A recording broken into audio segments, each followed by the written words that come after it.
Hari ini adalah pelatihan pengetahuan ekspor, tapi pelatihan pengetahuan ekspor ini berkaitan erat sama kebudayaan di Intarengo. Boleh dilanjutin? Ya, kita harus tahu bahwa kita semua itu di Intarengo menghubungkan Indonesia, nggak cuma Bali aja, em, ke seluruh dunia ya. Jadi kita harus pahami em, operasi kompleks yang kita jalani bersama ya, konsepnya seperti apa dan siapa aja yang terlibat supaya operasi kita itu lebih lancar. Karena setiap pengiriman yang kita lakukan membawa lebih dari cuman barang, dari sekedar barang, tapi juga kita bawa cerita penghidupan orang lain dan diri kita dan juga kepercayaan atau trust ya. Dalam setiap hubungan ada kepercayaan antara satu pihak dan yang lainnya. Lanjutkan. Tujuannya untuk teman-teman supaya bisa memahami, setiap departemen itu memahami perannya dan bagaimana mereka terhubung dalam keseluruhan sistem ekspor. Yang kedua, untuk memperkuat kerjasama tim melalui pemahaman kita bersama. Yang ketiga, untuk menantang diri kita sendiri agar kita terus belajar, karena ekspor itu sangat luas dan fungsinya juga berbagai macam, tidak hanya yang kita kerjakan saat ini. Dan kita harus bisa berkembang saat kita belajar dan bisa melayani dengan lebih baik. Nggak cuma ke tamu, tapi ke sesama pekerja dan ke diri kita sendiri di rumah. Yang terakhir adalah untuk menyambut sifat musiman industri ekspor, antisipasi, dan cari cara agar kita bisa tetap adaptif ya. Berikutnya, thank you. Jadi cerita kami itu seperti apa sih awalnya? Siapa, mengapa, dan bagaimana Inta Rainbow itu bisa dimulai gitu ya. Awalnya dari ibu saya, Ibu Eli. Ibu Eli itu dulu kuliah di UNUD, dan setelah lulus dia kerja di bank, dan kemudian dia kenal sama beberapa orang di komunitasnya yang memperbolehkan atau mengizinkan dia kerja di Pacific Express waktu itu ya. Dia kerja di Pacific Express, seperti teman tahu Pacific Express masih eksis sekarang. Mereka adalah perusahaan logistik juga seperti kita, dan di sana melalui pengalamannya dia adalah seorang visioner ya kalau menurut saya, karena dia dari mungkin bisa dibilang dari SD itu sudah berbisnis, sudah jualan makanan, sudah apa namanya, cari barang lebih murah dijual seperti itu, kulaan gitu ya. Jadi dia tuh visioner orangnya yang ingin mempermudah ekspor bagi setiap kliennya dan juga untuk pengrajin dan UMKM di Bali. Dia mau bantu untuk jualin barangnya ya. Tapi semua itu dia lakukan dengan semangat untuk melayani, untuk menjadikan orang lain yang dia temui itu menjadi lebih baik ya. Mungkin teman-teman yang sudah lama di Intarembo tahu gimana Ibu Eli orangnya dan bisa sharing nanti ya. Pacific Express itu sister company-nya Udayana Cargo. Udayana Cargo itu saudara dari ownernya Pacific. Udayana waktu COVID sayangnya udah ditutup, dan waktu itu ceritanya dia ditugaskan di Udayana, kemudian setelah selesai dia kembali ke Pacific. Ada satu klien yang sedang dihandle itu tidak bisa bahasa Inggris, dia bisanya Mandarin, namanya Mr. Sung. Mr. Sung ini dari Taiwan, dan Mr. Sung ini sulit untuk menjelaskan, dan waktu dia baru masuk ke kantor dia perhatikan dan dia inisiatif untuk ajak bicara apa kesulitannya dan segala macam, dan dengan hatinya yang melayani, Mr. Sung merasa sangat dibantu. Dan setelah beberapa waktu Mr. Sung ini bilang ke dia, kenapa kamu dengan skill ini dan pengetahuan tidak buat perusahaan kamu sendiri gitu. Kebetulan waktu itu ayah saya ada ditugaskan ke Sumatera, dan dia mau mengajak kita sekeluarga untuk pindah ke Sumatera. Jadi sebenarnya Ibu Eli ini kepingin untuk tetap tinggal di Bali ya, dan berusaha di Bali. Jadi bisa dibilang doanya dijawab, dan Mr. Sung ini menjadi seorang sponsornya dia untuk membuat perusahaan ini gitu. Jadi dia adalah pemegang saham utama pada awalnya Mr. Sung, dan kita berikan profitnya ke dia seperti itu ya. Kemudian Bu Eli disuruh untuk kasih nama kargonya apa gitu. Kita sekeluarga udah mengambil keputusan Rainbow, tapi kita mau kasih tulisan Intai di depannya. Mungkin teman-teman ada yang nggak tahu, Intai itu dari dua kata, IN dan TAI, yaitu Indonesia dan Taiwan. Kerjasama antara Bu Eli dan Mr. Sung waktu itu, gitu ya. Dan motonya dia meskipun tidak pernah ditulis dari tahun 89, tahun 2019 saya ungkit-ungkit, dan menurut dia yang paling cocok adalah here to serve you better. Kami ada di sini untuk melayani Anda lebih baik lagi. Ya. Di gambar itu teman-teman bisa lihat yang paling kanan bawah itu pertama kali kita buka di Kuta, cuman punya satu L300. Setelah beberapa bulan ya mungkin ya, Pak Man mungkin tahu, awalnya kita cuma punya 2 motor aja, itu aja. Ya, kemudian slide berikutnya. Oke, ini perjalanan regenerasi Intai Rainbow. Seperti teman-teman lihat di sebelah kiri, foto saya yang masih culun, waktu itu masih SMA, bantuin packing barang, angkat ke truk gitu. Jadi saya sempat merasakan seperti apa ya.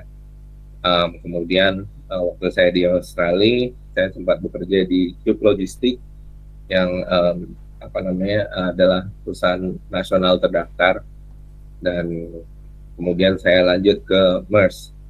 Jadi di dalam regenerasi ini, regenerasi itu adalah suatu warisan pengetahuan dan nilai-nilai yang diteruskan ya. Mungkin mouse-nya bisa dipindah.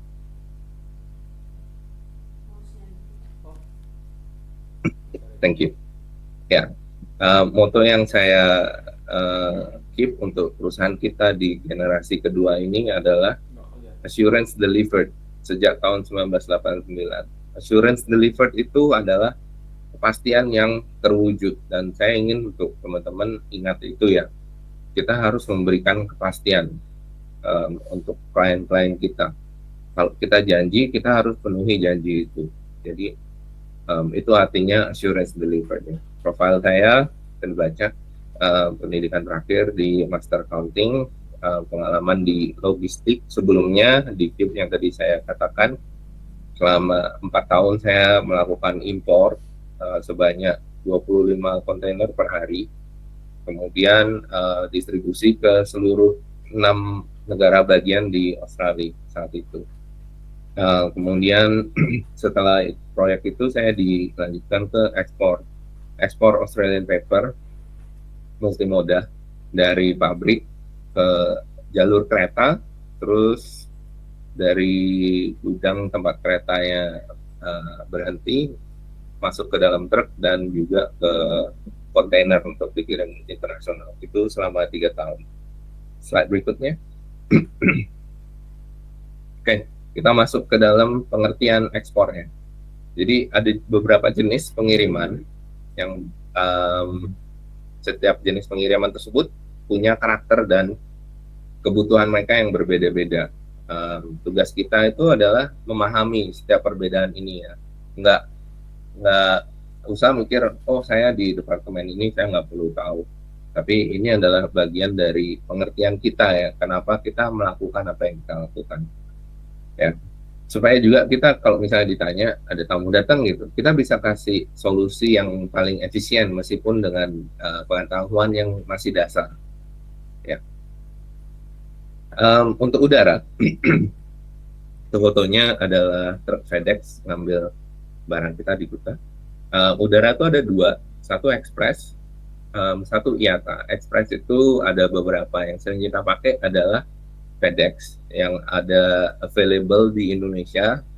Saat ini udah banyak ya, tapi yang utama atau internasional servisnya FedEx, DHL, UPS, EMS. EMS itu kantor pos sebetulnya, tapi kantor pos saat ini bekerja sama dengan DHL juga. Meskipun kerjasama dengan DHL, kalau kita ke DHL langsung, kantor pos mungkin rate-nya lebih murah karena mereka punya pelanggan lebih banyak, jadi mereka dapat kontrak lebih baik gitu ya. Ada beberapa penyedia-penyedia lainnya mulai bermunculan. Yang barusan ini yang kita tahu adalah Gurita.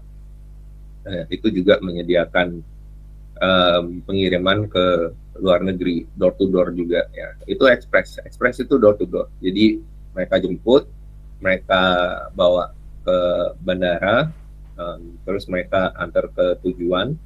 Sampai di tujuan mereka custom clearance untuk bayar pajaknya dan segala macam, kemudian diantar ke alamat rumah yang dituju.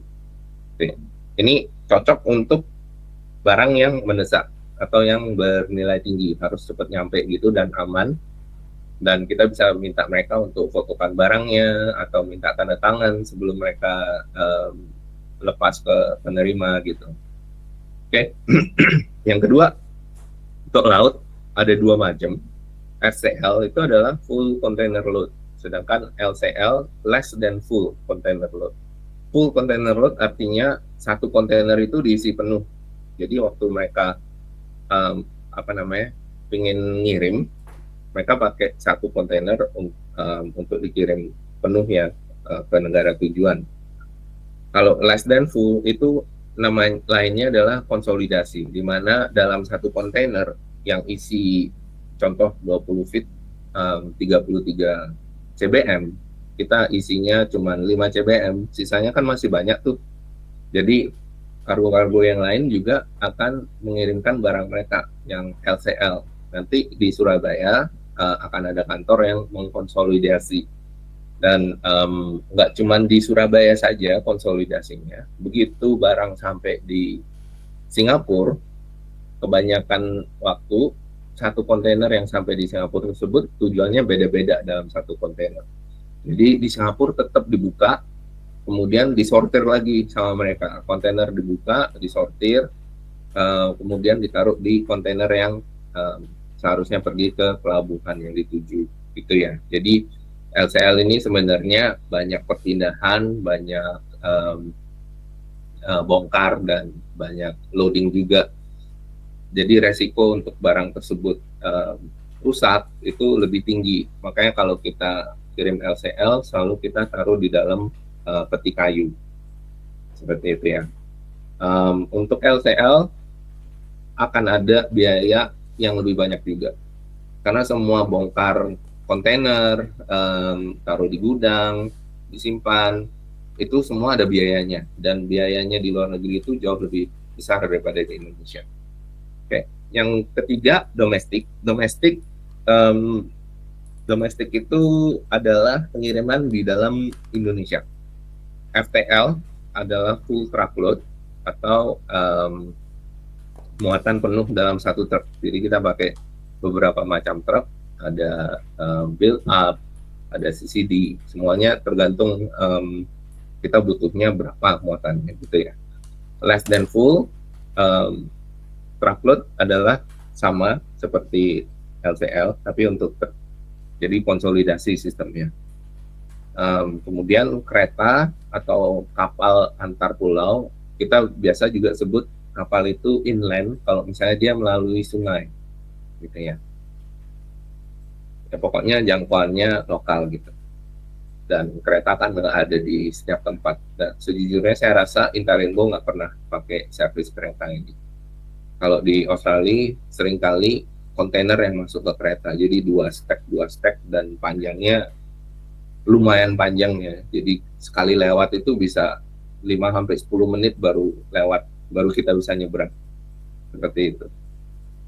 Nah, yang berikutnya peta alur dari Bali ke Surabaya, kemudian ke Pelabuhan Dunia. Saya akan tunjukkan jalur-jalurnya, silakan dilanjutkan.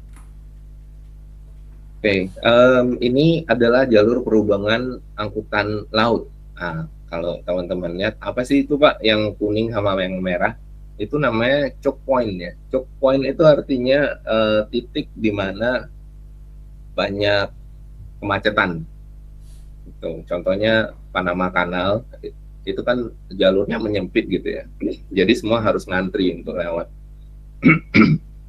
Jalur-jalur ini kita bisa lihat Indonesia itu sebenarnya tidak punya hub internasional. Hub itu adalah pusat. Jadi kita selalu kirim ke Singapura. Makanya kalau ada gangguan secara global, misalnya ada perang gitu di salah satu daerah, kayak di Bab El Mandeb atau di Cape of Good Hope gitu ya. Kita tahu di Sudan banyak ini apa namanya yang atau di Yaman gitu ya yang mengganggu disrupsi logistik, maka semua tempat yang lain juga akan macet gitu. Jadi macet di satu tempat, begitu semuanya udah lepas di Singapura lebih macet lagi jadinya. Oke, berikutnya yang berikutnya ini adalah jalur perhubungan angkutan udara. Kita lihat garisnya lebih banyak karena mereka lebih leluasa ya untuk travel lewat udara, kecuali ada daerah perang yang mereka harus hindari, seperti di Ukraine. Mungkin di sini bisa dilihat juga daerah Ukraine-nya kosong, yang nggak ada yang lewat situ. Berikutnya, oke, kita langsung ke alur proses ekspor. Alur proses ekspor secara basic ya, secara sederhana, dimulai dari permintaan dari klien. Jadi kadang-kadang klien datang ke gudang atau mereka lihat website kita dari advertising kita gitu, atau ada art shop yang rekomend gitu untuk datang pakai kargo kita. Jadi waktu mereka datang, kita tuh konsultasi dulu. Kita nggak bisa kasih, oh harganya ke negara ini segini gitu. Padahal kita belum tahu barangnya apa, mau ngirim lewat apa gitu. Jadi kita harus identifikasi jenisnya materi, apa jenis barang yang akan kirim itu apa, apakah furniture atau kabinet atau alat makan, alat dapur, kayak gitu-gitu. Um, dan bahannya apa? Kalau misalnya ada bahan kerang gitu misalnya, itu perlu karantina khusus untuk sertifikat kesehatan barang tersebut. Di luar itu kita juga harus tahu dimensi dan beratnya. Jadi peraturan, bukan peraturan, apa namanya, yang mesti kita ingat adalah pada saat mengirim, semakin banyak barangnya akan semakin murah. Kalau di grade kita bikin levelnya, yang paling tinggi itu, yang paling mahal adalah udara. Tapi barang yang bisa dikirim sedikit, cuman dia cepat gitu ya. Kalau laut itu lebih murah karena dia sistemnya ya dalam jumlah besar gitu. Jadi kita tanya dimensi dan berat itu tujuannya adalah kita bisa kasih dia servis yang sesuai dengan yang dia mau pakai. Misalnya dia cuma mau kirim satu barang gitu kecil, percuma kita pakai laut karena laut itu butuh minimal 1 kubik ya. 1 kubik meter itu adalah sekitar 1 meter panjang kali 1 meter lebar kali 1 meter tinggi, seperti itu. Oke, nah berikutnya setelah kita dapat permintaan dari klien, kita tentukan metodenya. Meskipun ada 1 kubik nih, terus kliennya bilang, kita bilang, saya sarankan Bapak kirim lewat laut gitu, karena lebih murah jatuhnya. Tapi dia bilang, oh ini saya butuh segera, kalau bisa dinaikin ke pesawat aja gitu lewat udara dan langsung ke depan pintu saya. Ada yang kayak gitu, meskipun mahal, mereka tetap tetap mau pakai udara ya. Sorry, tadi saya belum sempat jelaskan mengenai yang udara. Ada dua. Yang kedua itu IATA. IATA itu adalah pengiriman ke airportnya. Jadi kita harus jemput di airport untuk metodenya udara. Kemudian yang ketiga, tentukan Incoterm. Apa sih Incoterm? Incoterm itu sedikit kompleks ya, tapi saya nggak mau terlalu banyak detail. Input term itu basically pada dasarnya menjelaskan siapa yang bertanggung jawab sama barang tersebut di posisi mana. Misalnya FOB, ada Incoterm namanya FOB. FOB itu sistemnya kita bertanggung jawab dengan barang itu dari penjemputan, packing di gudang, terus kita masukin ke kontainer, terus kita bawa ke Pelabuhan Surabaya. Begitu masuk ke Pelabuhan Surabaya, kita udah lepas tanggung jawab dan customer cuman bayar sampai kita taruh di pelabuhan tersebut. Nah, siapa yang tanggung jawab setelah itu? Setelah itu yang tanggung jawab itu adalah langsung kliennya. Dia beli rate sendiri untuk taruh di kapal, kemudian dia juga yang menentukan apakah ada asuransinya atau enggak, dan begitu udah berangkat sampai di tujuan, dia juga yang menentukan siapa yang mau dipakai agennya untuk custom clearance dan proses pengantaran segala macam itu. Dan di sisi lain ada namanya DDU, Incoterm. Itu ya, ini jadi dua sisi yang ekstrim ya, FOB dan DDU. DDU ini kayak door to door, meskipun dia kontainer, kita yang tanggung jawab dari sini sampai tujuan. U itu artinya custom-nya unpaid, artinya clearance-nya itu bukan kita yang bayar, tetap customer yang bayar. Nantinya di sana dia yang ngurus sendiri. Gitu. Oke. Berikutnya term and condition. Term and condition ini adalah suatu pagar untuk kita yang menentukan kalau ada apa-apa, siapa yang akan tanggung jawab. Misalnya ada barang hilang atau barang rusak waktu packing kayak gitu, kita kasih batasan ke diri kita, dan juga kita harus informasikan ke klien gitu, syarat-syarat kita apa aja. Cuman kita harus transparan, kita nggak boleh membuat suatu peraturan yang merugikan kedua pihak atau salah satu pihak. Jadi itu juga harus dibicarakan waktu kita konsultasi sama klien.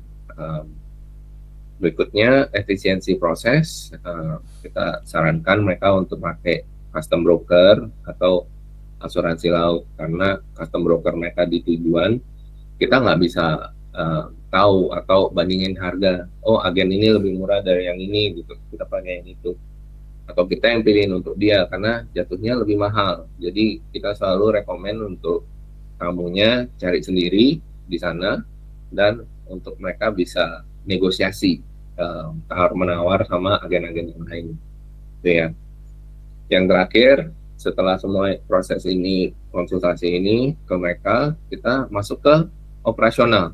Nah, operasional ini adalah di saat kita mulai mengerjakan pekerjaan ini, saat mereka bilang, oke, saya setuju sama semua syarat-syarat kamu, dan saya juga setuju pengirimannya lewat ini atau itu gitu ya. Jadi ada operasional ini, ada penjemputan barang dari workshop, packing, staffing, terus dokumentasi, pembuatan sertifikat, dan kemudian baru ke shipping, pengiriman langsung ke kapal. Dan tidak hanya berhenti di situ, nanti akan ada konfirmasi apakah seluruh data benar dan sudah diterima sama klien. Berikutnya. Oke, di tahap awal semua operasional kita ini, kita ada contohnya ya, pembicaraan saya 2 hari yang lalu sama klien. Setelah saya jelaskan semua quotation, akhirnya dia mau pakai kita. Sebelumnya dia kecewa karena perusahaan yang lain itu tidak detail dalam penjelasannya, banyak harga-harga yang tersembunyi. Jadi itu satu nilai plus ya dari perusahaan kita. Saya selalu mengutamakan transparansi dan pengetahuan secara detail sesuai dengan kebutuhan klien gitu. Jadi dimulai dengan perkenalan awal yang bersahabat. Saat mereka datang minta harga, kita memperkenalkan diri dan melakukan konsultasi awal. Tidak perlu terlalu rigid atau terlalu kaku sama mereka. Kita tujuannya adalah membangun relasi.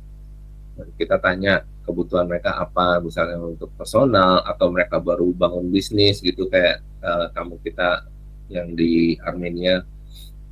Dan kita membangun relasi yang baik ya, itu kita udah tahu apa yang dia butuhin, kita buat harga quotationnya, perkiraan harga ya.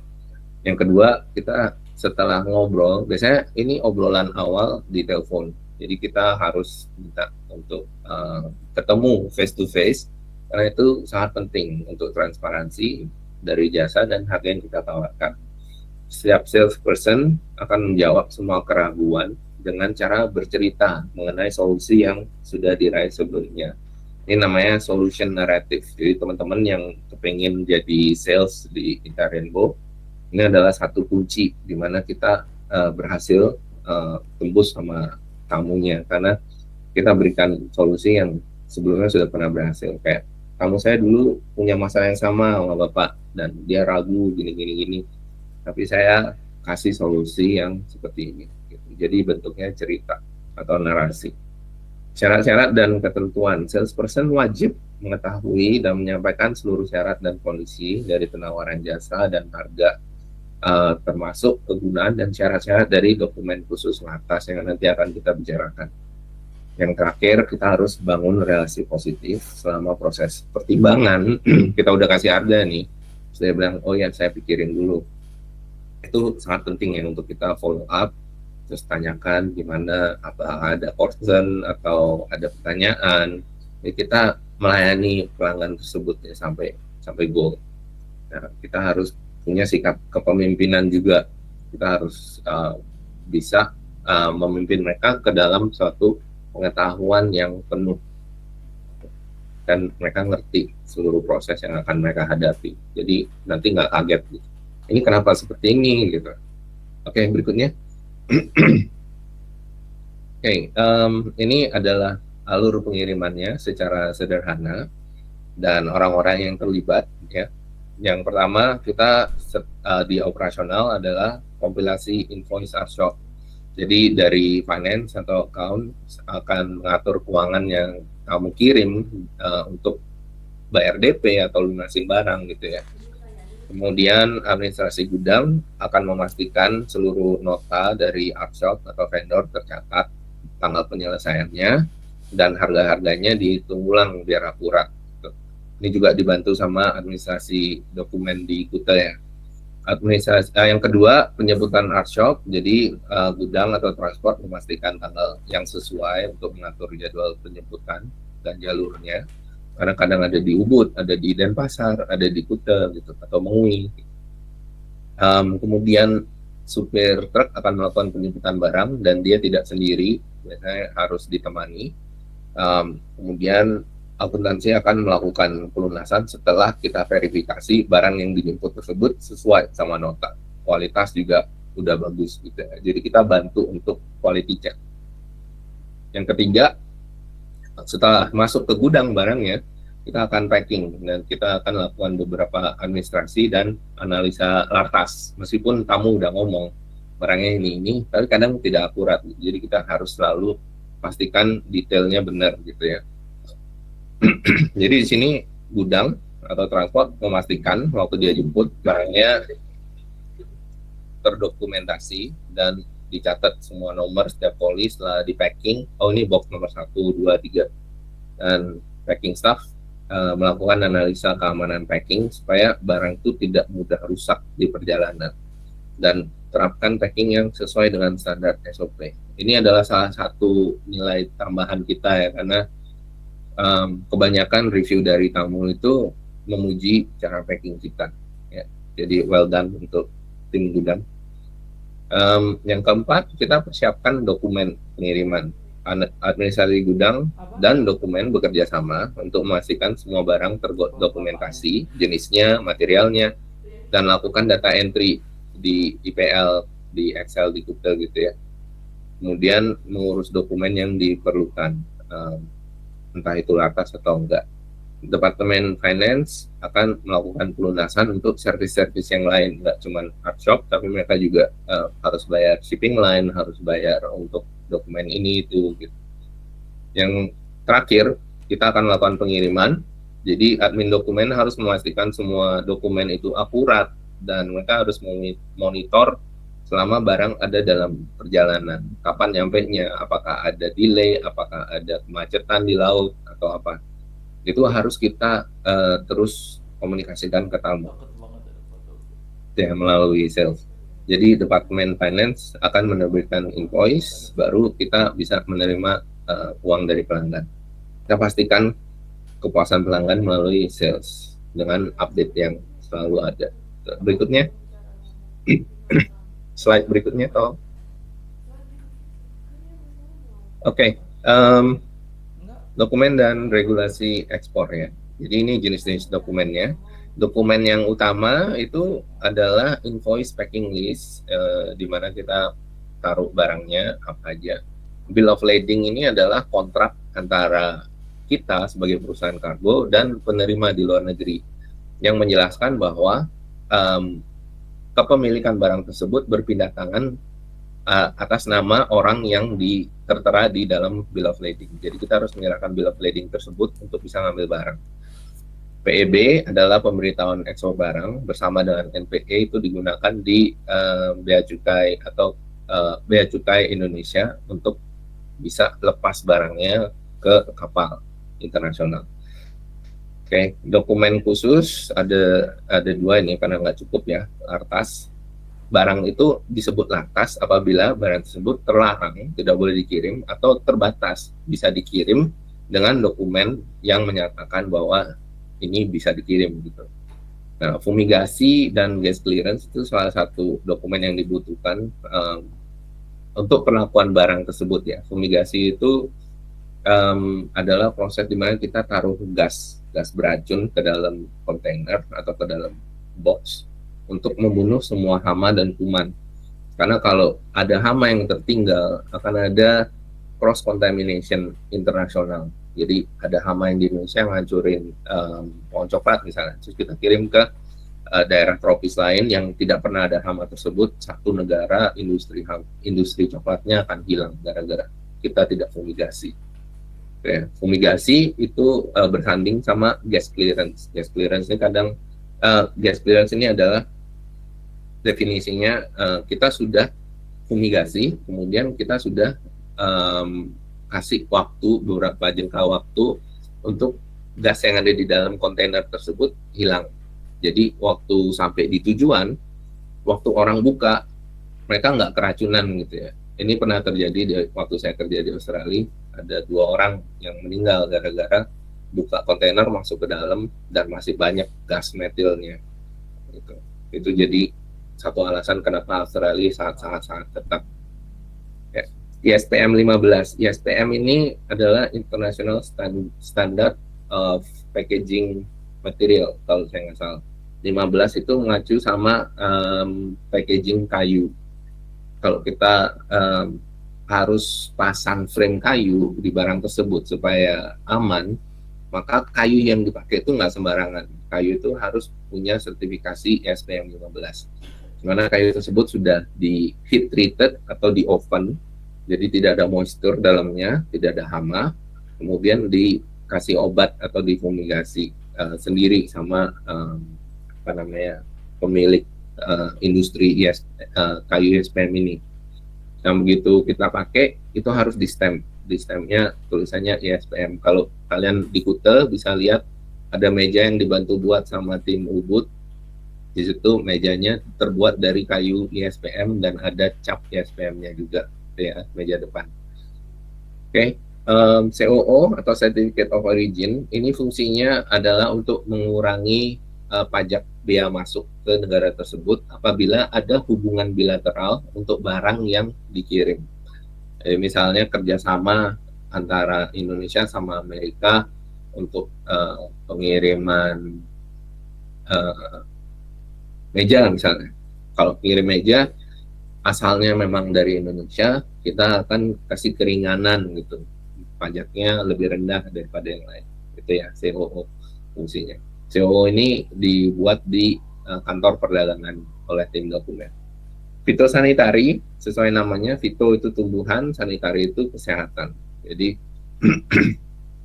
Fitosanitary ini adalah sertifikat yang dikeluarkan karantina untuk menjelaskan bahwa material dari tanaman tersebut sehat, tidak ada virus, tidak ada kuman, tidak ada hama, dan kebanyakan ini lebih ke tanaman yang berserat, seperti contohnya rumput atau enceng gondok yang dijadikan furniture atau jadiin karpet gitu. Kadang-kadang bambu juga rotan masuk ke fito. Fito ini tergantung sama negara tujuan. Kadang ada yang bilang perlu, ada yang bilang nggak perlu gitu. Yang berikutnya health certificate kerang.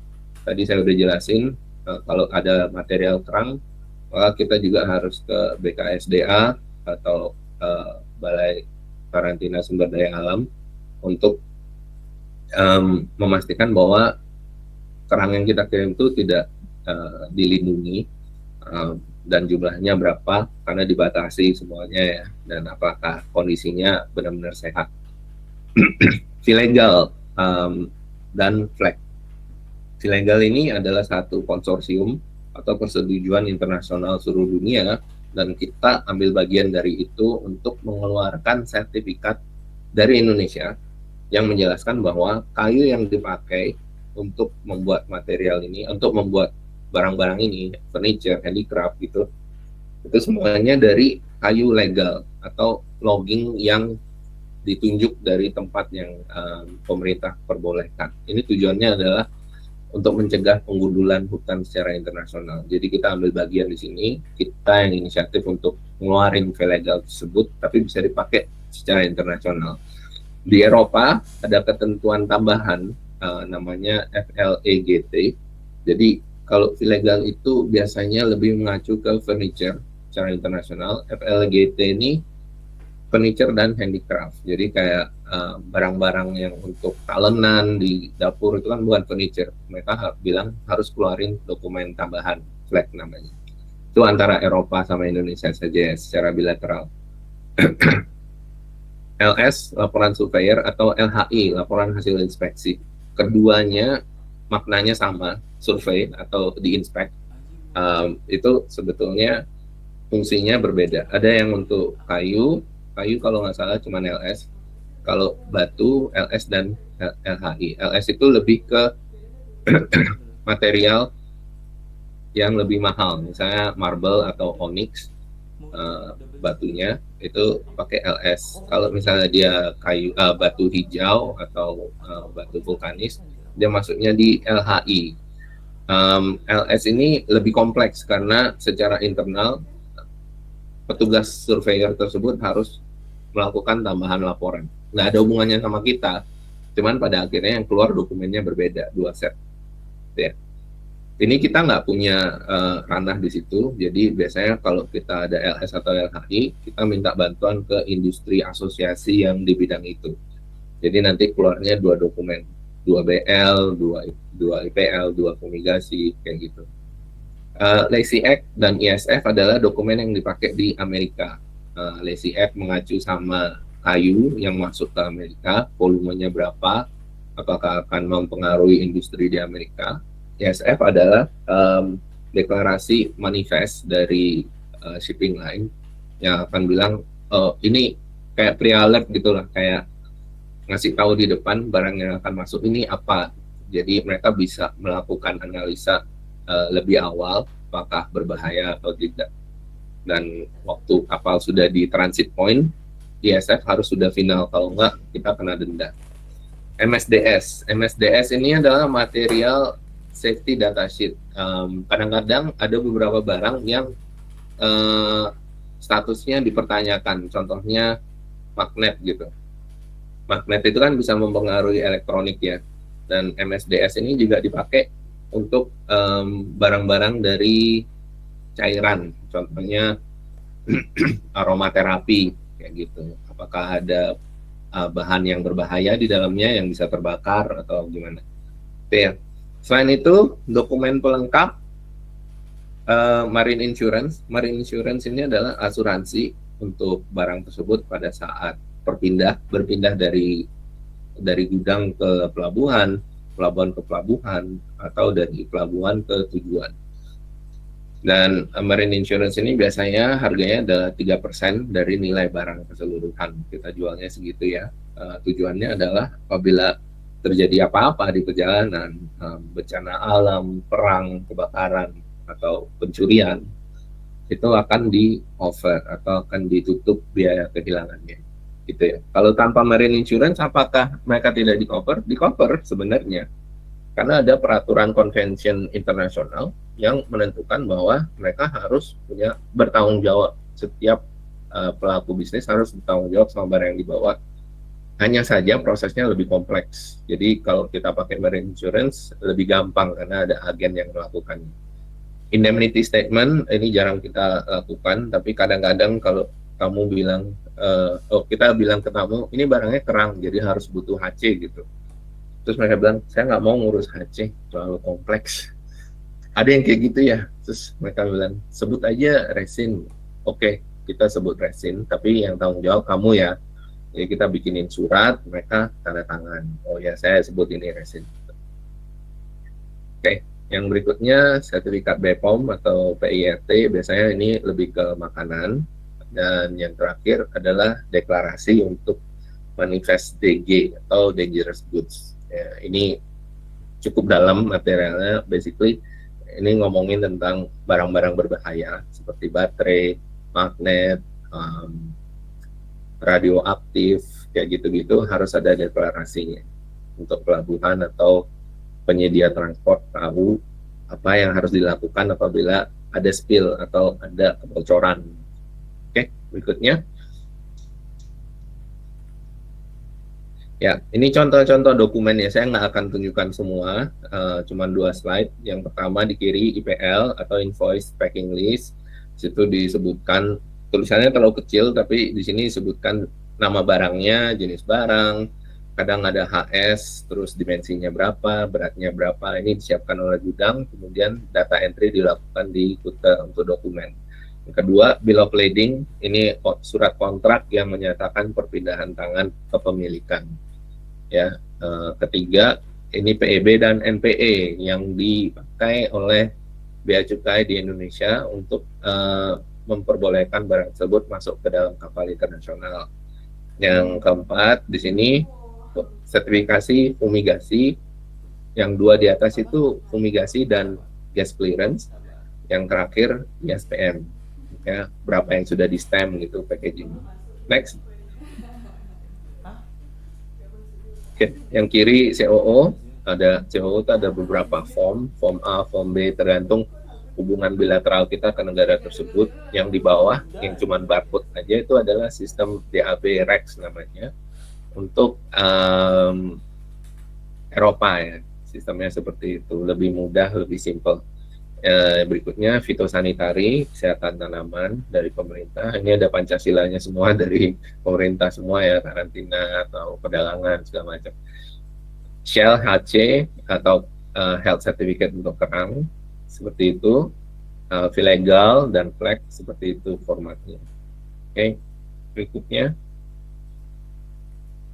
Oke, kuis, kita break dulu. Saya terlalu banyak ngomong barusan. Siapa yang menangani apa dan kapan? Ayo, siapa yang mau sukarela menjawab? Saya minum dulu. Boleh cek nggak mungkin terjadi minum? Ini cek. Oh masih.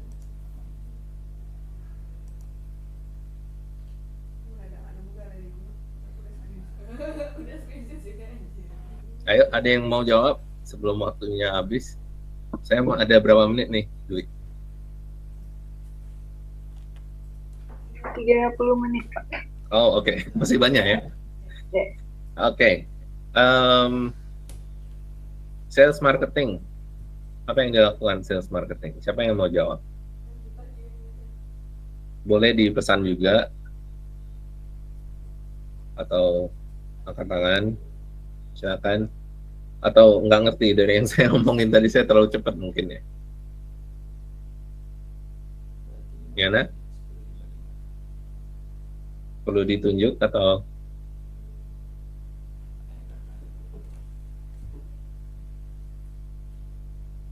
Yang di gudang ada yang bisa jawab? Aku dokumen doang yang aku tahu. Tak. Ya, saya mau bertanya Pak Jerry. Oh iya, oke, pertanyaan. Ya, pertanyaan masalah sales nih Pak Jerry ya. Heeh.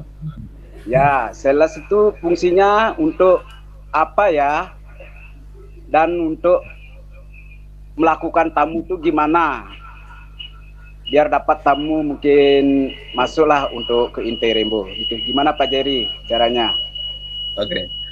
Sebenarnya sesi ini, thank you dulu Pak Aman. Sebenarnya bagian ini kita mau tanyakan apa yang didapat dari teman-teman yang lain, dari apa yang saya paparkan tadi. Kira-kira sales dan marketing itu tugasnya apa gitu ya. Tapi ini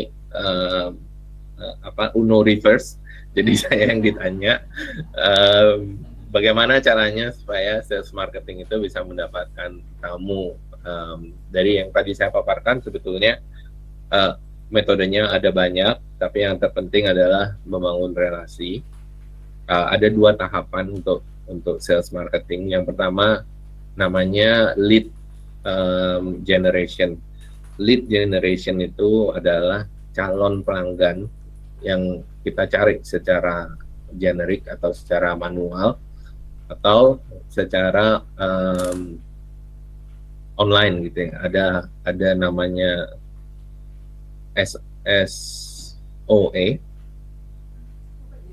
SEO kalau nggak salah. Itu adalah satu metode di mana Google akan menaruh nama kita paling atas kalau ada yang nyari pengiriman gitu. Ini adalah service berbayar yang kita juga lakukan atau melalui website kita. Jadi ada banyak caranya. Yang manual itu biasanya kunjungan ke setiap calon pelanggan, biasanya langsung ke art shop gitu ya. Kita dapat hadiah nggak kalau jawab? Ya gitu sih. Kalau Untuk dapet aku mau. untuk sisanya seterusnya adalah membangun hubungan yang baik dan memastikan bahwa kita intentionnya baik juga, artinya apa yang kita informasi yang kita berikan itu sesuai dan tidak ada yang ditutup-tutupi. Saya rasa itu sih ya. Cuman untuk menjawab pertanyaan saya, yang lain apakah ada? Nanti mungkin sesi tanya jawab ya Pak Man, kita lanjutin lagi karena ada sesi tanya jawab setelah Dwi presentasi nanti. Semoga yang tadi menjawab dulu sementara. Kesimpulan dulu. Ya, lanjut Pak Jerry. Oke, mungkin orang yang di Kuta, teman-teman yang di Kuta bisa jawab gudang dan transportasi menangani apa dan kapan.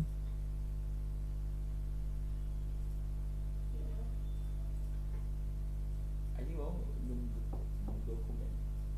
Ada Angga di sini. Ada. Oh yo, saya tunjuk nih nggak ada yang mau angkat tangan. Ada Pak, ada. Ayo Ya. silakan.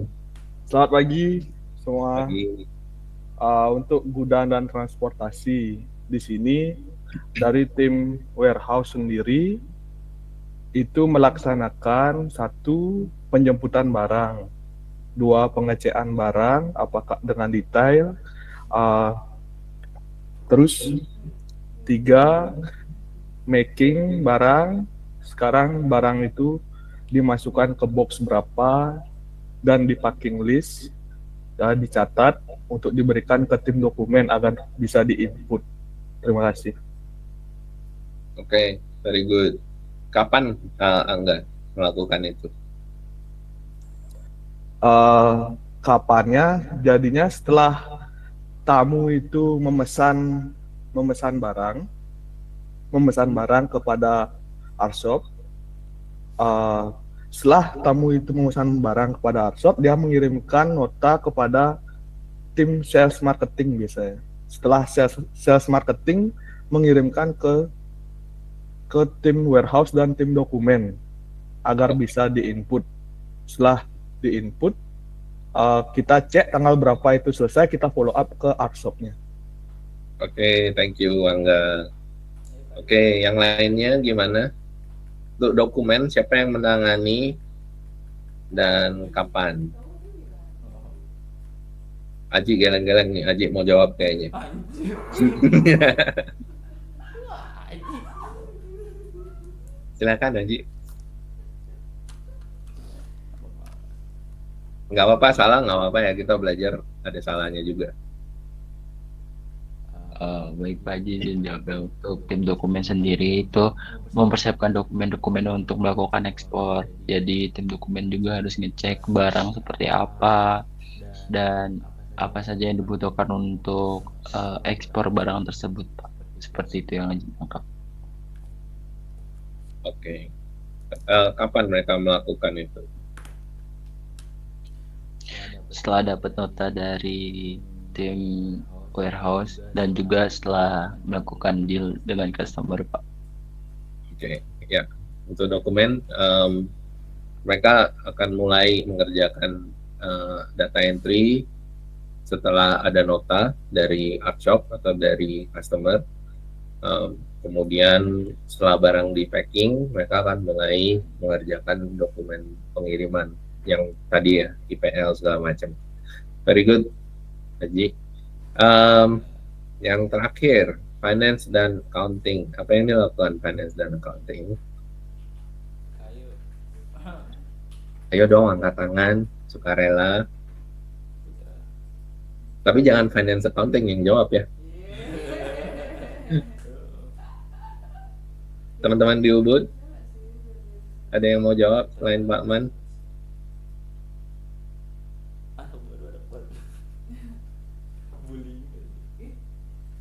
Kok bilang anak baru. Ayo, jangan malu-malu katanya Pak Man. Nggak dapat hadiah.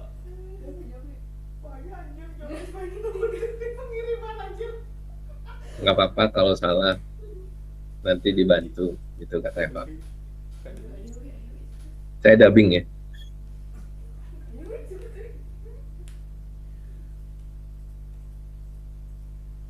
Apakah material yang saya sampaikan bisa dimengerti sampai nggak ada yang bisa jawab?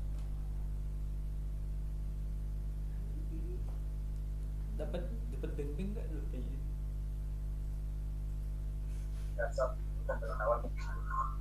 Oke, kita ada volunteer. Selamat pagi, teman-teman. Pagi, Bagus. Saya coba menjawab pertanyaan tersebut. Akunting mempersiapkan dana bila ada ini penjemputan, kalau sudah barang komplit dan sudah dicek secara lengkap untuk gini pelunasan di shop. Hey, Dan untuk ini pembayaran dokumen-dokumen seperti ilegal, pengurusan surat-surat di Sumpah di pemerintah seperti sudah pembayaran ilegal, SPM dan sebagainya. Terima kasih. Oke, mantap ya jawabannya. Kita tepuk tangan dulu. Ya betul, Beli Agus, apa namanya, accounting kalau dalam kaitannya di operasional bertanggung jawab dengan pelunasan segala macam, termasuk art shop atau dokumen atau pengiriman gitu ya.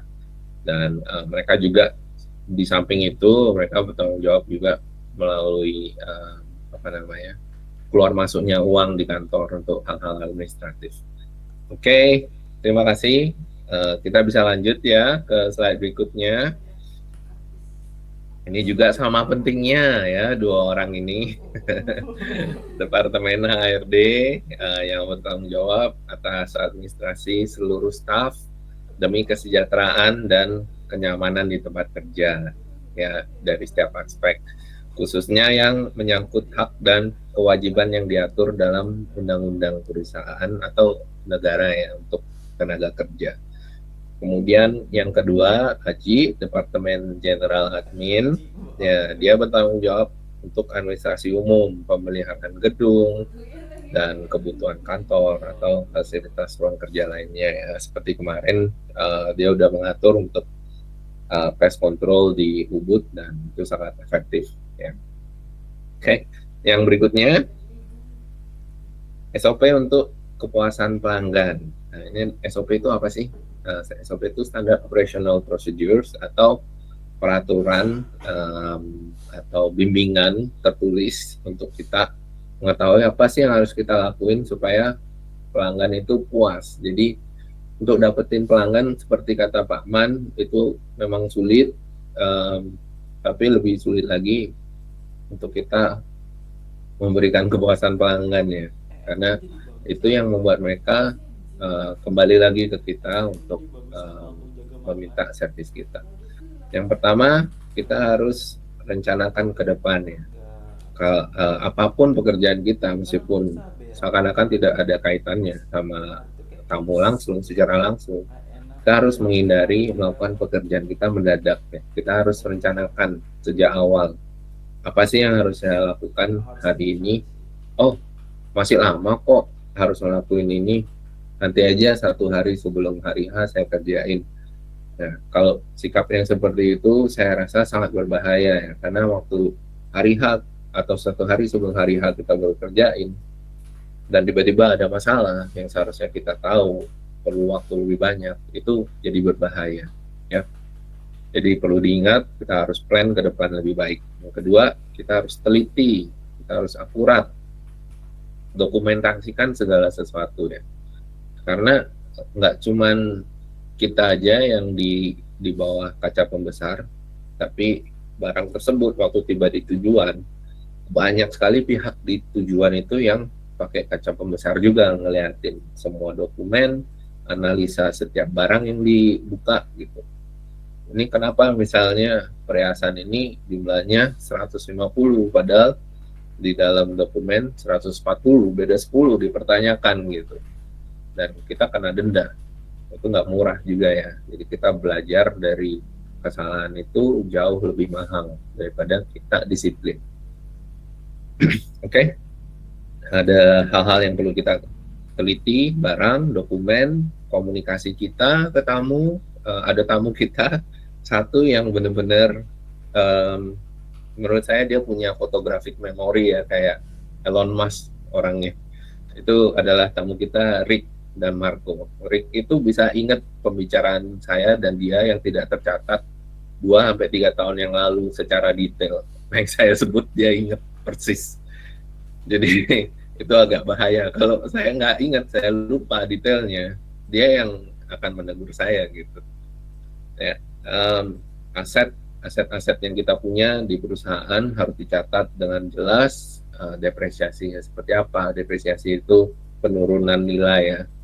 Itu dari akunting yang bertanggung jawab dan juga Aji juga bertanggung jawab untuk seluruh aset yang kita punya. Gitu. Iya, bener aja lah kok aku. Maintenance gedung ya. Jadi itu semua harus kita teliti dan akurat. Oke? Yang ketiga, kita harus cek ulang, kemudian cek ulang, kemudian cek ulang lagi. Semuanya yang kita lakukan perlu akurasi. Semua input dan output data yang kita punya sebelum kita menyerahkan dokumen atau sebelum kita jemput barang, apakah benar ini sudah diterima ataukah dokumen ini sudah akurat angkanya gitu ya. Beda koma sedikit aja gitu. Misalnya kita pakai pembagian currency atau mata uang yang berbeda, kemudian hasilnya 3 desimal di belakang, itu tidak register gitu di luar negeri. Mereka bingung kenapa beda berapa desimal gitu angkanya. Itu bahaya. Jadi kita harus cek ulang terus dokumen yang kita buat. Oke. Yang keempat, jangan asumsi. Ada yang tahu asumsi itu apa? Praduga, menerka-nerka, terus.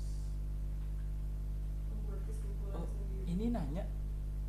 Yang lain dong, yang belum bicara.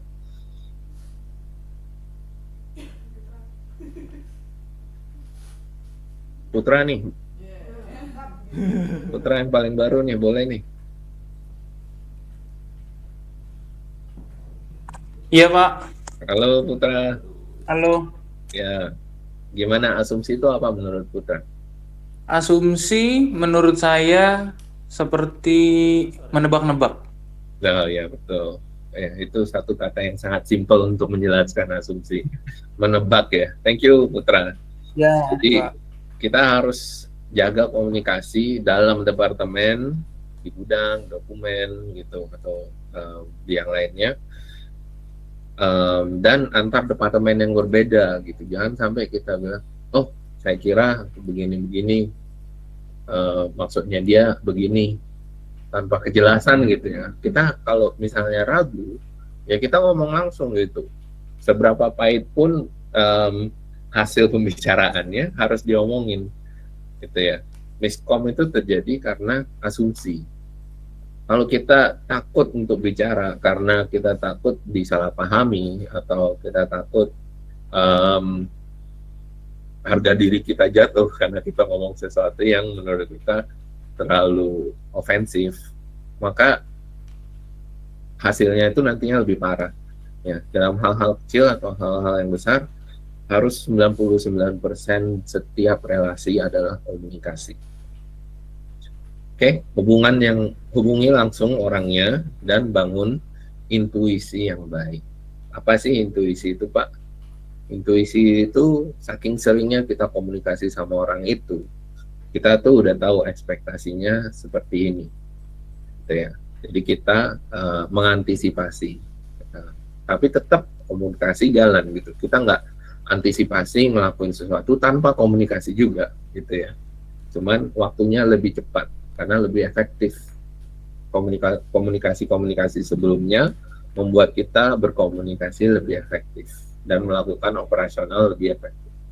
Oke, yang kelima, untuk membuat pelanggan kita puas, kita harus terapkan budaya perusahaan itu seakan-akan menjadi gaya hidup kita sehari-hari. Karena gaya hidup masing-masing orang, pribadi masing-masing kita, kesukaannya, hobinya, kalau di rumah sendiri ngapain, itu beda-beda ya semua. Tapi kalau kita memutuskan untuk jadi bagian dari tim Inta Rainbow, kita harus tahu bahwa Inta Rainbow ada standar gaya hidup yang ditentukan di budaya perusahaan, seperti menjaga kebersihan atau melakukan semuanya dengan integritas gitu ya. Nanti Dwi akan bawakan itu juga. Oke. Lakukan pekerjaan kita semua dengan kesadaran bahwa kita tuh membawa nafkah penghidupan orang lain selain kita punya sendiri. Gitu ya. Setiap klien kita juga punya keluarga, punya bisnis, punya biaya yang mereka harus hitung. Kalau kita melakukan kesalahan yang merugikan mereka, itu artinya kita tidak bertanggung jawab. Kita tidak memiliki gaya hidup yang sesuai dengan budaya perusahaan. Ya, berikutnya. Oke, budaya pelayanan unggul. Saya rasa ini summary dari budaya perusahaan kita. Yang pertama, kepada diri kita harus punya integritas, lakukan yang benar meskipun nggak ada yang lihat, orang lain nggak perlu tahu hal-hal benar yang kita lakukan. Kita harus sadar bahwa itu tanggung jawab kita masing-masing. Yang kedua, kita melayani dan pemimpinan. Kalau kita ketemu orang, pastikan mereka merasa lebih baik setelah bicara dengan kita, meskipun itu sesuatu kejujuran yang brutal, ya. Nggak harus selalu dipuji-puji gitu ya baru mereka merasa lebih baik. Kalau kita harus jujur ke mereka tentang perasaan kita atau yang membuat mereka menjadi lebih baik dalam kehidupan mereka, silakan gitu, karena komunikasi itu penting. Barang juga kalau kita lihat nggak beres gitu, kita coba untuk perbaiki komunikasi ke klien, ke teman-teman gitu. Kita perbaiki kalau cara ngomong kita salah, ya. Gitu ya. Terus yang terakhir, kita harus punya pola pikir warisan. Kita melakukan segala sesuatu ini ada butterfly efeknya ya. Kalau kita naik perahu gitu, beda 5 derajat aja di setirnya, itu di ujungnya bisa berkilo-kilometer perbedaan. Jadi kita harus berpikir seluruh tindakan kita sekarang itu akan menghasilkan suatu efek atau kesan ke generasi-generasi berikutnya. Apa yang dilakukan teman-teman kita atau orang-orang yang kerja di Intarenbo 30 tahun yang lalu, itu yang kita rasakan sekarang di Intarenbo. Jangan sampai kita tuh tidak membuat satu impact yang positif. Ya, tindakan kita hari ini akan mempengaruhi masa depan. Nggak cuma di perusahaan, mungkin di keluarga teman-teman juga sekalian. Oke, berikutnya. Oke, sekarang kita ngomongin topik yang agak sulit ya, tantangan dalam logistik. Ini ada hubungannya sama pertanyaan Pak Wan tadi, ya. Di dalam logistik, khususnya di Bali, musiman ya, pengiriman kita itu sebenarnya. Meskipun kita bilang low season atau high season, nggak melulu nol gitu kalau low, atau melulu banyak waktu high. Itu banyak hal-hal yang lain, 3 hal yang lain itu nanti kita akan ngomongin. Jadi untuk masa season kita, musim kita, pengiriman tertinggi di Bali itu antara Agustus sampai Januari. Kita sekarang ada di tengah-tengahnya ya, dan Agustus sampai Januari tahun berikutnya, di mana banyak permintaan barang untuk Natal dan tahun baru. Kalau di negara-negara Eropa atau Australia biasanya sampai ke April gitu ya, karena ada Paskah juga. Itu banyak orang-orang yang beli souvenir gitu. Oke, yang kedua yang mempengaruhi logistik adalah kekacauan atau dalam keadaan geopolitik dan ekonomi global. Kekacauan atau kejadian katastrofik seperti pandemi atau kegagalan sistem infrastruktur dan keadaan geopolitik, keadaan ekonomi global tidak stabil gitu ya. Itu menyebabkan permintaan tuh meningkat atau menurun secara drastis. Contoh yang baru ini terjadi adalah tarif ya, tarif dari Presiden Trump itu membuat orang panik, dan yang seharusnya bukan musim ngirim, mereka akhirnya ngirim gitu. Jadi bulan April, Mei, mereka mulai pesan kontainer banyak, sedangkan supply kontainer itu sedang sedikit gitu, karena tidak diantisipasi ke depannya. Akhirnya jumlah kontainer kosong yang tersedia berkurang drastis, dan mereka harus bawa kontainer dari tempat lain kosong gitu. Nah, kalau muatan kosong dibawa ke Indonesia misalnya, mereka rugi karena nggak ada orang yang bayar gitu. Nah, akhirnya harga kontainer naik. Nah, begitu harga kontainer naik, banyak orang yang akhirnya nggak akan ngirim lagi. Mendingan saya tunggu setahun atau 6 bulan sampai harga kontainer turun lagi. Itu ya, panik massal gitu ya. Atau keadaan geopolitik di mana ada teroris Houthi yang nembakin kapal berbendera khusus gitu, yang membuat satu disrupsi di mana kapal tersebut menghalangi traffic kapal-kapal yang lain, dan yang kedua mereka harus sewa bodyguard atau militia bersenjata di atas kapal yang biayanya juga nggak murah. Ya. Oke, untuk solusi musim pengiriman, antisipasi ya, kita harus mengantisipasi musim pengiriman waktu sepi. Waktu musim-musim sepi Februari sampai Juli itu adalah waktu untuk kita meningkatkan perusahaan ini, kapasitasnya dan kapabilitasnya, khususnya dalam hal marketingnya. Yang pertama, jadi kita harus lebih gencar marketingnya untuk ngumpulin lebih banyak lagi, dan itu tidak dilakukan di Februarinya, tapi sebelum-sebelumnya justru. Dan dalam hal teman-teman yang tidak dalam sales atau marketing juga harus sadar diri bahwa ini kesempatan yang sangat baik untuk improve SOP kita di gudang, atau kalau mau belajar sesuatu yang baru bisa dikomunikasikan ke HRD, atau kita juga ada perpustakaan. Kemarin Beli Murah udah minjem 1 buku ya, saya sangat bangga ya sama Beli Murah. Dan yang lain saya juga encourage atau dorong untuk baca. Sangat baik membaca itu untuk membuat diri kita lebih menjadi lebih baik lah ke depannya. Oke. Yang kedua, tetap kita proaktif. Kita tetap cari prospek, jaga relasi dengan customer-customer yang sebelumnya sudah ngirim, tanyakan gimana kabar mereka, apa yang perlu dibantu, apakah pengiriman kecil atau gimana gitu. Dan kita coba perbaiki sistem, bukan hanya sistem yang sudah ada, tapi sistem yang seharusnya ada, gitu ya.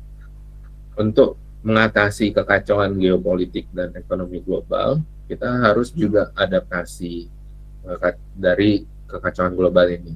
Kita jaga komunikasi dengan klien, pastikan mereka merasa aman atau nyaman untuk melakukan pengiriman. Kalau memang keadaannya aman ya. Untuk misalnya kita diversifikasi rute gitu. Misalnya jalur ini lewat Panama bahaya gitu. Jadi kita cari jalur lain sama shipping line yang lainnya. Jadi kita nggak bergantung sama satu shipping line atau pemasok jalur laut ini. Meskipun harganya lebih mahal, kadang-kadang kamu lebih prefer barangnya nyampe. Karena mereka kalau nggak bisa jualan, kehidupan mereka juga tidak teratur gitu. Mereka nggak ada income juga jadinya. Gitu. Ini terjadi waktu pandemi ya. Pandemi itu benar-benar ya mimpi buruk lah untuk semua orang ya. Dan puji Tuhannya di akhir masa pandemi selama 1 tahun setengah, tamu kita Debbie itu ngirim sampai 7 kontainer setahun karena dia tahu kondisi kita meskipun biayanya mahal. Ya, jadi itu karena relasi yang kita jalin dengan baik ya. Debbie itu udah 22 tahun ya kalau nggak salah, 22 tahun sama kita. Ya. Oke. Yang berikutnya kita bangun sistem informasi yang cepat ya. Kita pantau perubahan harga, kita analisa keadaan ekonomi yang lainnya dari secara global. Kita lihat jadwal kapalnya gimana. Misalnya ada traffic delay di Singapura hub, itu harus kita komunikasiin, nggak cuma waktu kita ngirim, tapi sebelum kita ngirim, tamunya tanya gimana nih keadaannya kacau nih, kita harus kasih tahu, oh macetnya di sini gitu. Antisipasinya gini. Dan regulasi yang diubah sama pemerintah juga banyak ya kalau ada kejadian-kejadian seperti ini. Misalnya mempermudah proses atau apa, itu juga kita harus komunikasikan.